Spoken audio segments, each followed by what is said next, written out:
રાજકોટ જિલ્લાના જેતપુર ઉદ્યોગનગર પોલીસે હાઈવે પર દોડતી ખાનગી લક્ઝરી ટ્રાવેલ્સ બસના એક મોટો ટેક્સ ચોરીનો કૌભાંડનો પર્દાફાશ કે જેતપુર અને મેંદરડા વિસ્તારની અલગ અલગ ખાનગી ટ્રાવેલ્સ બસોમાં એક જ નંબર પ્લેટ લગાડી ટેક્સ બચાવવા માટે તેમજ સરકારશ્રીની ટેક્સ ચોરી કરવા માટે આ ગાડીઓનો ઉપયોગ કરવામાં આવે છે। આ કૌભાંડમાં સામેલ 3 આરોપીની અટકાયત કરવામાં આવી છે। અત્યારે ટોટલ 1,55,00,000 ઉપરનો જે મુદ્દામાલ છે એ કબજે કરવામાં આવેલ છે અને ટેક્સ ચોરી જે છે એ કેટલા સમયથી કેટલા વાહનો ક્યાં પટ્ટા ઉપર ચાલતા હતા તેમની અલગ અલગ ગણતરી કરી અને હજી એમની તપાસ ચાલી રહી છે।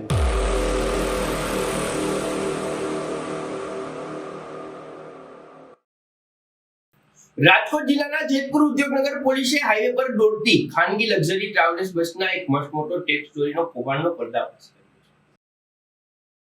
આરટીઓ ટેક્સ અને વીમો ન ભરીને સરકારને આર્થિક ચૂનો ચોપાડવાના બદઈરાદે એક જ સરકાર રજીસ્ટ્રેશન નંબરની નકલી પ્લેટો લગાડીને માર્ગો પર એક સાથે અનેક બસો દોડાવવાનું આયોજનબદ્ધ રેકેટ પોલીસે ઝડપી પાડ્યું છે। પોલીસે આ મામલે 2 અલગ અલગ ગુના દાખલ કરી અંદાજિત 1,55,00,000 થી વધુની કિંમતની 10 લક્ઝરી બસો અને એક ઓમિકાર સહિત કુલ 11 વાહનો જપ્ત કર્યા છે। આ કૌભાંડમાં સામેલ 3 આરોપીની અટકાયત કરવામાં આવી છે અને આરટીઓ તંત્ર કે અન્ય વેરાયટીઓની સંડોવણી છે કે કેમ તે દિશામાં પોલીસે તપાસના ચક્રો ગતિમાન કર્યા છે।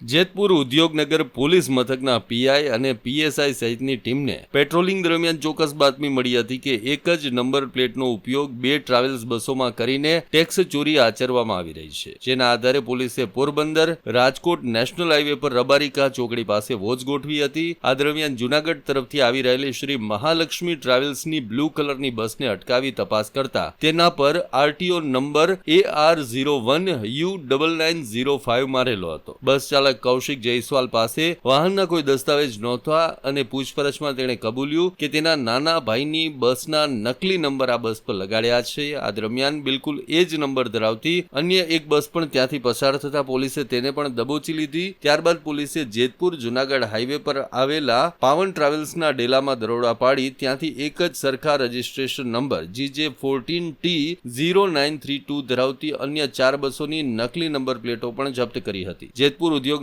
પોલીસ સ્ટેશનના પીઆઈ શર્મા અને પીએસઆઈ ગઢવી વગેરેની ટીમ અલગ અલગ જગ્યાએ પેટ્રોલિંગમાંથી ત્યારે તેમને માહિતી મળેલ કે જેતપુર અને મેંદરડા વિસ્તારની અલગ અલગ ખાનગી ટ્રાવેલ્સ બસોમાં એક જ નંબર પ્લેટ લગાડી ટેક્સ બચાવવા માટે તેમજ સરકારશ્રીની ટેક્સ ચોરી કરવા માટે આ ગાડીઓનો ઉપયોગ કરવામાં આવે છે। જેમાં એક ગાડી સૌરાષ્ટ્રમાં ચાલતી હોય તો બીજી ગાડી સુરત પટ્ટા પર ચાલતી હોય। આ માહિતીના આધારે વોચ ગોઠવી રેડ કરતા આ બાબતે 2 અલગ અલગ એફઆઈઆર દાખલ કરવામાં આવેલ છે। જેમાં પાવન અલ્પેશભાઈ જયસ્વાલ, અલ્પેશ ઉર્ફે ટોનુ જયસ્વાલ અને કૌશિક યોગેશભાઈ જયસ્વાલ વિરુદ્ધ ગુના દાખલ કરી ટોટલ 11 વાહનો કબજે લેવાયા છે। જેમાં 10 લક્ઝરી ટ્રાવેલ્સ બસ અને અન્ય એક ગાડી સામેલ છે। અંદાજે 1,55,00,000 થી વધુનો મુદ્દામાલ કબજે કરી આરોપીઓને હસ્તગત કરવામાં આવ્યા છે। પોલીસની પ્રાથમિક તપાસમાં સામે આવ્યું છે કે આ શાતિર કૌભાંડીઓ આરટીઓ તંત્ર અને પોલીસની આંખમાં ધૂળ નાખવા માટે એક જ નંબરની બસો અલગ અલગ રૂટ પર દોડાવતા હતા। જેમાં એક બસ સૌરાષ્ટ્રમાં ચાલતી હોય તો બીજી સુરત તરફ જતી હતી। હાલ પોલીસે આ મસમોટા કૌભાંડ બદલ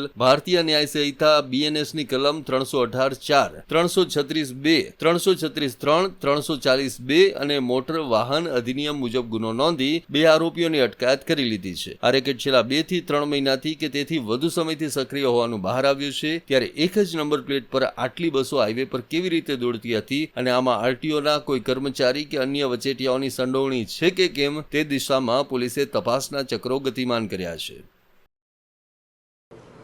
જેતપુર ઉદ્યોગનગર પોલીસના પીઆઈ શર્મા અને પીએસઆઈ ગઢવી વગેરેની ટીમ અલગ અલગ જગ્યાએ પેટ્રોલિંગમાં હતા ત્યારે એમને માહિતી મળેલ કે જેતપુર વિસ્તારની અંદર મેંદરડા વિસ્તારની અલગ અલગ ગાડીઓ છે એ અલગ અલગ ટ્રાવેલ્સમાં એક જ નંબર પ્લેટ લગાડી અને ટેક્સ બચાવવા માટે અને સરકારશ્રીના જે ટેક્સની ચોરી કરવા માટે આ અલગ અલગ ગાડીઓનો ઉપયોગ કરતા હતા। તેમાં એક ગાડી નંબરની સેમ ગાડી સૌરાષ્ટ્રમાં હાલતી હોય તો બીજી સુરત પટ્ટે હાલતી હોય એ રીતના એમને માહિતી મળતા તેમણે વિધિવત વોચ ગોઠવી અને રેડ કરતા આ જે 2 અલગ અલગ એફઆઈઆર દાખલ કરવામાં આવેલ છે। એક પાવન અલ્પેશભાઈ જયસ્વાલ વિરુદ્ધ ગુનો દાખલ કરવામાં આવેલ છે અને એક અલ્પેશ ટોનુભાઈ જયસ્વાલ અને કૌશિકભાઈ યોગેશભાઈ જયસ્વાલ એમ અલગ અલગ 2 ગુના દાખલ કરી અને ટોટલ 11 વાહન કબજે કરવામાં આવેલ છે, જેમાં 10 ટ્રાવેલ્સ છે અને એક ઓમની ગાડી છે. એક ગુનાના કામે 4 વાહન કબજે કરેલ છે, એક વાહન કબજે કરેલ છે અને બીજા ગુનાના કામે 10 વાહન કબજે કરેલ છે. તમામ મુદ્દામાલ છે એ હાલ જે એન્જિન ચેસિસ નંબર છે એમના પ્રમાણે એમનો રજિસ્ટ્રેશન નંબર ન હોય, તેથી સરકારશ્રીનો ટેક્સ બચાવવા માટે અને સરકારશ્રીના ટેક્સની ચોરી કરવા માટે આ એનો જે ઇન્ટેન્શન હતો એના વિરુદ્ધ કાયદેસરની FIR દાખલ કરી અને તમામ વાહનો કબજે લઈ અને આરોપીઓને હસ્તગત કરવામાં આવી. આ લોકો કેટલા સમયથી આ નંબર પ્લેટ અલગ અલગ લગાવી અને ટેક્સથી ચોરી કરતા હતા? જે અત્યારે બંને આરોપીઓ 3 આરોપીઓ છે, એમાંથી 2 આરોપીઓને હસ્તગત કરી અને એમનું પૂછપરછ ચાલુ છે. પોલીસના જે પ્રાથમિક ઇન્ક્વાયરી હતી એમાં 2 થી 3 મહિનાની એમને માહિતી મળેલ હતી, પણ વધુ સમયથી પણ આ લોકો કરતા હોય તેવી પણ હકીકત ખુલવા પામે એવી શક્યતા છે. હજુ કોઈ આમાં કોઈ અન્ય આરોપી ખુલે અથવા તો અન્ય કોઈ મુદ્દામાલ કબજે થઈ શકે એવું ખરું? હા, હજી આ ગુનાની જે FIR દાખલ થઈ છે તેમાં વધુ મુદ્દામાલ પણ કબજે થઈ શકે અને અન્ય કોઈ આરોપી આમાં ખુલવા પામે કે કોઈ મદદગારીમાં આવે તો તેમને પણ ધોરણસર અટક કરવામાં આવશે. કેટલા રૂપિયાની કદાચ ટેક્સ ચોરી કરી હોઈ શકે અને અત્યારે કેટલા બસોનો મુદ્દામાલ કબજે કરવામાં આવ્યો? અત્યારે ટોટલ 1,55,00,000 ઉપરનો જે મુદ્દામાલ છે એ કબજે કરવામાં આવેલ છે અને ટેક્સ ચોરી જે છે એ કેટલા સમયથી કેટલા વાહનો ક્યાં પટ્ટા ઉપર ચાલતા હતા તેમની અલગ અલગ ગણતરી કરી અને હજી એમની તપાસ ચાલી રહી છે, તે પાછળથી જણાવવામાં આવશે.